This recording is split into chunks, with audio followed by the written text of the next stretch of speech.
안녕하세요, 밝은면 여러분. 링컨 대통령 머릿속에 뭐가 숨겨진 줄 아세요? 아니면 뉴욕의 그랜드 스테이션 터미널은요? 오늘 미국의 가장 잘 알려진 랜드마크에 대해 여러분은 들어본 적 없는 비밀을 밝힐 거예요. 러시모어 산에 우뚝 솟은 화강암 얼굴들 중에서 링컨 대통령의 머릿속에는 미국 역사의 중요한 문서들을 보관하기 위해 만들어진 숨겨진 방이 있어요. 원래 계획은 미국 역사에서 중요한 순간들을 더 크게 조각하는 것이었는데요. 안타깝게도 완성하기엔 너무 복잡해서 대신 기록의 전당이 채택되었어요. 그 방은 미완성인 채로 수년 동안 공사가 중단되었어요. 하지만 이 프로젝트는 90년대 말에 부활되었고 이 방은 완성되었어요. 이 숨겨진 방은 미래 세대의 미국의 이야기를 들려줄 거예요. 미국 역사의 타임캡슐이죠. 안타깝게도 관광객들은 밀실에 접근하기 너무 어려워서 들어갈 수 없어요. 그랜드 센트럴 터미널을 통해 시간에 맞춰 기차에 타기 위해 뛰어가는 사람이라면 누구나 땀을 꽤 흘려야 한다는 걸 알아요. 숨겨진 맨해튼 주민들도 역의 어딘가에서 땀을 흘리며 있을 거예요. 그랜드 센트럴 터미널이 수년 동안 테니스 클럽의 본거지였다는 사실을 아는 통근자는 거의 없어요. 주로 지역 스포츠 팬들과 기업 단체들을 위한 것이기 때문에 대부분의 사람들은 그 존재 여부도 잘 모르죠. 밴더빌트 테니스 클럽은 역의 높은 층에 위치해 있으며 전체 체육관과 풀사이즈 실내 하드코트 그리고 심지어 주니어 코트도 있어요. 여기에 가입하는 게 이상해 보일 수 있지만 이 지역 주민들 사이에서 테니스와 피트니스 클럽은 꽤 인기 있어요. 대법원 건물 대부분은 여러분이 예상한 대로입니다. 법정, 사무실, 그리고 일반적인 따분한 업무 공간이 있죠. 하지만 5층에 가면 달라요. 그 건물에 숨겨진 농구 코트가 있거든요. 땅에서 가장 높은 코트란 별명을 가진 이 코트는 건물에 많은 직원들이 자주 방문해요.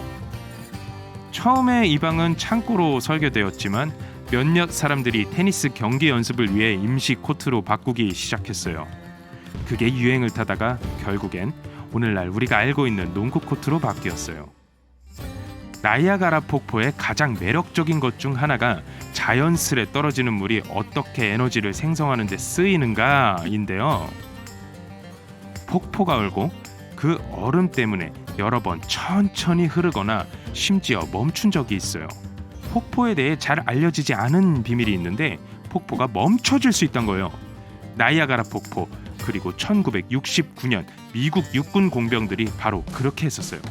수력 발전을 위해 기술자들은 최대한의 효과를 내기 위해 물의 흐름과 약하를 조절하는 방법을 개발했어요. 이 모든 물이 많은 침식을 일으켜 개조가 계획되었죠. 불행하게도 이 계획은 약간의 실패로 끝났어요. 반면 이 아가씨는 실패작이 아니에요.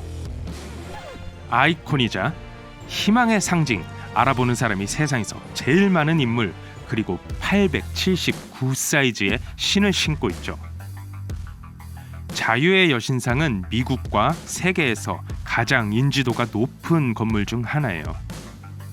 1886년 이 기념비는 단지 상징적인 것만은 아니었어요. 16년 동안 이 동상은 전가동되는 등대 역할을 했었어요. 미국 랜드마크의 관광객들은 도시의 멋진 전망을 보기 위해 그녀의 왕관으로 향할 수 있지만 예전에는 횃불 안으로 들어갈 수 있는 방이 있었어요.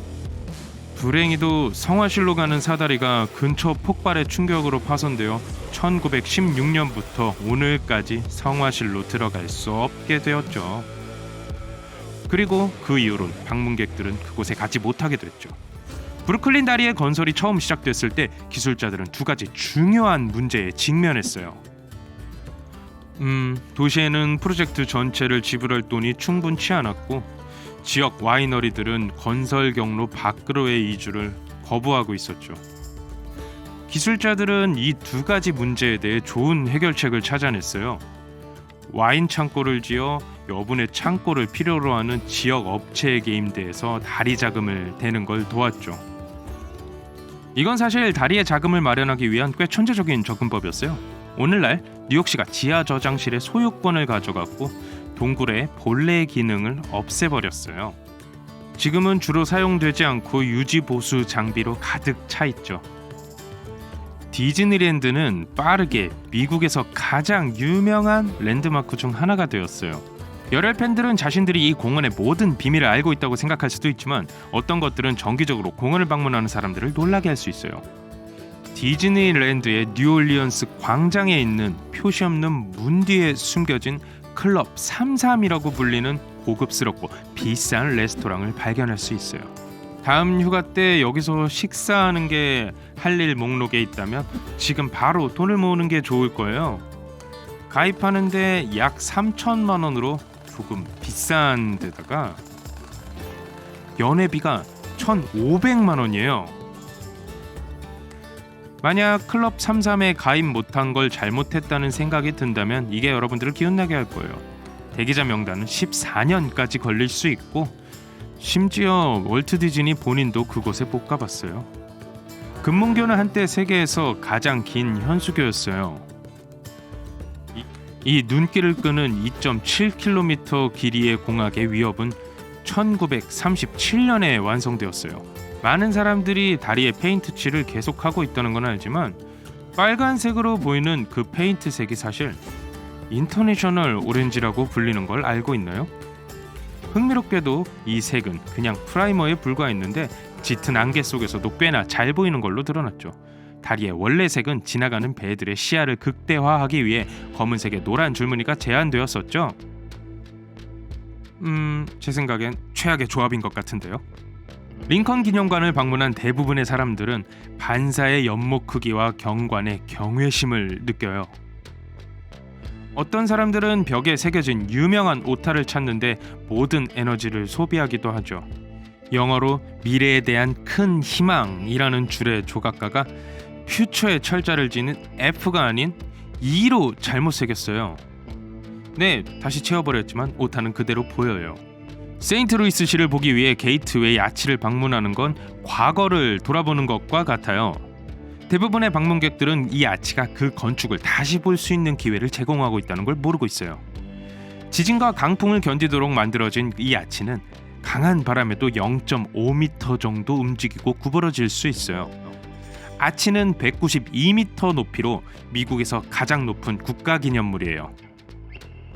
사실 폭도 192m라는 걸 아는 사람은 거의 없죠. 엄청나죠.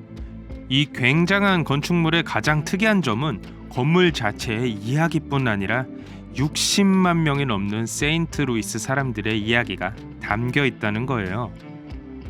디럭스 월도프 아스토리아 호텔 아래에는 그랜드 센트럴 터미널의 일부인 트랙 61이라고 불리는 외딴 승강장이 숨겨져 있어요. 프랭클린 디 루즈벨트 대통령을 위해 고안된 걸로 믿어지고 있는 철도 차량은 제거되기 전까지 수십 년 동안 역에 남아 있었어요. 이 전용 열차는 대중의 눈을 피해 대통령이 왔다 갔다 할 수 있게 지하역까지 정차할 수 있었죠. 안타깝게도 이 열차는 단지 건설 자재 일부를 운송하기 위한 것이었다는 것이 밝혀졌어요.